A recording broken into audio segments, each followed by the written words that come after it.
नमस्ते प्रणाम दोस्तों, हमारे यूट्यूब चैनल में सभी लोगों का स्वागत है। हम दोनों बहन एक प्यारा सा गारी गीत लेके आए हैं चुटकुला।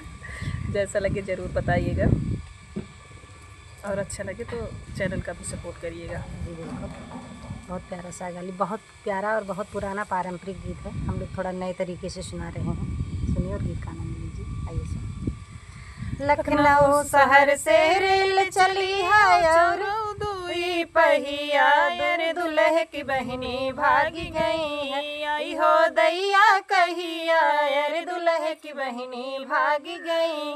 आई हो दैया कहिया, यर दुल्हे की बहनी भागी गई। गाँव नगर में शोर भइल बा, छापल बा खबरिया, यर दुल्हे की बहनी भागी गई।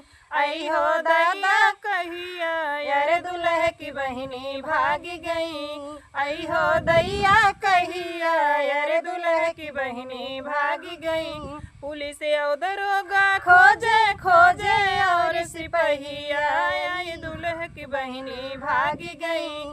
आई हो दैया कहिया, यार दुल्हे की बहनी भागी गई।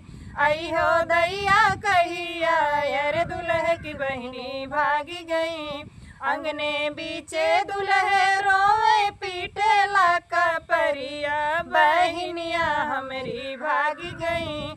आई हो दैया कहिया, बहनिया हमरी भागी गई। अब का हम करी दैया, बहनिया हमरी भागी गई। अब का करी दैया, बहनिया हमरी भागी गई।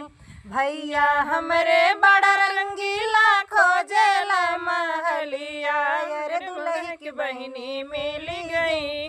नौआ की से जरिया, यार दुल्हे की बहनी मिली गई। सुन नौआ की से जरिया, यार दुल्हे की बहनी मिली गई। नौआ की से जरिया, यार दुल्हे की बहनी मिली गई।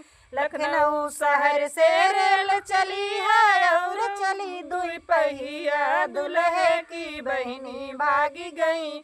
आई हो दैया कहिया, दुल्हे की बहनी भागी गई।